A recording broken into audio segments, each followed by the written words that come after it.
ध्यान दीजिए, चर्च में इस बात को लेकर भ्रम है, क्या शैतान की ओर से है और क्या परमेश्वर की ओर से। परमेश्वर से डरने वाली, प्रेम करने वाली अभिषिक्त महिला के रूप में जो 20 वर्षों से सेवकाई कर रही है, सबसे बड़ा संघर्ष जिसका सामना करना पड़ता है, चट्टान की तरह ठोस हूँ, प्रभु मैं पीछे नहीं हटूंगी, मैं हाँ कहती हूँ।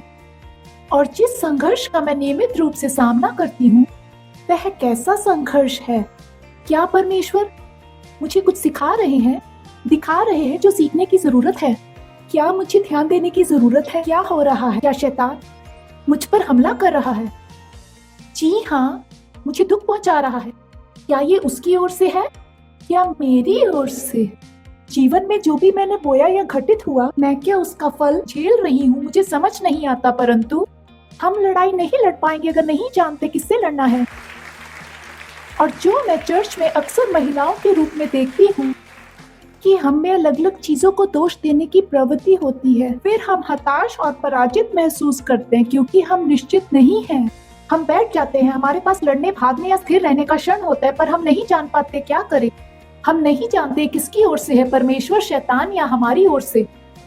इतना ही नहीं, मुझे लगता है बड़े पैमाने पर चर्च भी इस विषय को लेकर भ्रमित है। जैसे चर्च का एक पक्ष है जो कभी दुश्मन के बारे में चर्चा नहीं करता। मैं जानती हूँ, मैं कुछ इस तरह के माहौल में बड़ी हुई हूँ। मेरा मतलब है वो कभी शैतान और आध्यात्मिक युद्ध के बारे में बात नहीं करते। यदि एक व्यक्ति पागलपन का व्यवहार करता है तो एक व्यक्ति है जो उस पागलपन के लिए नियुक्त किया गया है। वो उन्हें पीछे ले जाते हैं, लाल कपड़े वालों के साथ, आप जानते हैं, वो उन्हें बाहर ले जाते हैं। आप निश्चित नहीं है वहाँ पीछे क्या हुआ होगा, लेकिन आप आश्वस्त है वहाँ कुछ हुआ होगा।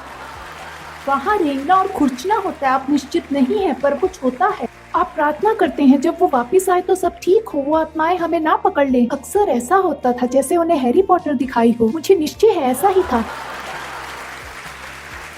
वहाँ ये भ्रम हमेशा रहता था जिसकी वो चर्चा नहीं करते थे, हम इस बारे में बात नहीं करते थे। जो लोग इसके लिए अभिषिक्त है उन्हें कमरे में रहने दो। आप मुझसे बहादुर है लेकिन मैं यही शांत रहना चाहती हूँ।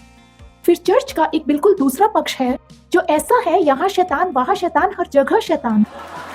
अगर आप चीखना भी चाहेंगे वो कहेंगे यीशु के नाम से दूर हो जा, है ना? अगर कार में पेट्रोल नहीं है, ये शैतान का काम है, ऐसा ही था। क्या ये शैतान का काम है? अब वो गैस चुरा रहा है। क्या ये पृथ्वी पर उसकी नई रणनीति है? मुझे नहीं पता। इस तरह ये बहुत ही भ्रमित करने वाला हो सकता है। ठीक है, हम इसके बारे में कभी बात नहीं करेंगे, इन बातों के लिए अभिषिक्त लोग हैं। और दूसरी ओर हम हर समय गाएंगे, भविष्यवाणी करेंगे और प्रार्थना करेंगे। और शैतान अगर वो हमारे पैरों के नीचे है तो हमें सतर्क रहना चाहिए। बाइबल कहती है हमें उसकी योजनाओं से अनजान नहीं रहना है। फिर मैं कैसे सतर्क रहूं, उसकी योजनाओं से अनजान ना रहूं और उसे अपने पैरों के नीचे रख कर उसका विरोधी बनकर सशक्त रहकर।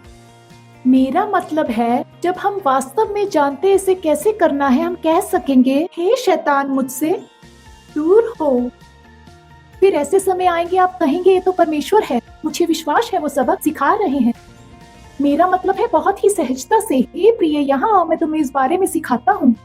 फिर ऐसा समय आता है आप वही काट रहे हैं जो आपने बोया था, ये शैतान नहीं है। जैसे आपने वह बिल नहीं चुकाया, परमेश्वर मैं आपसे प्रेम करती हूँ, आप मेरे बिलों का भुगतान करें। वो पहले बच्चे पाल रहे थे, अब पोते पोतियों को। इसलिए मुझे लगता है हमें स्पष्ट होने की आवश्यकता है। टीडी जेक्स का कथन मुझे पसंद है। उन्होंने कहा आपको हमेशा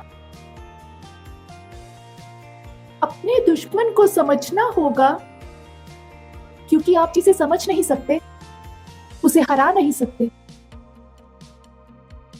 आपको अपने दुश्मन को समझना होगा। आप जिसे समझ नहीं सकते उसे हरा नहीं सकते।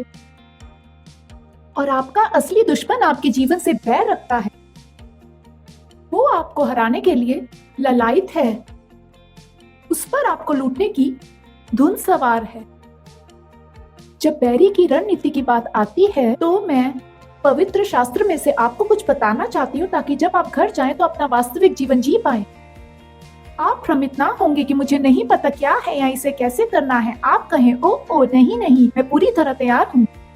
मैं तेरी चालों से अनजान नहीं हूँ शैतान, मैं सब समझ सकती हूँ। मैं चाहती हूँ तू जान ले कि मैं चोर से डरकर जीने में अपनी ऊर्जा बर्बाद नहीं करूंगी। मैं अपनी ऊर्जा उस जीवन के निर्माण में खर्च करने जा रही हूँ जो मसीह ने मुझे दी है। आज रात मैं महिलाओं को स्थान पर ले जाना चाहती हूँ जहाँ हम उत्तम जीवन जिए। और बैरी से बेहतर तरीके से निपटना शुरू करें।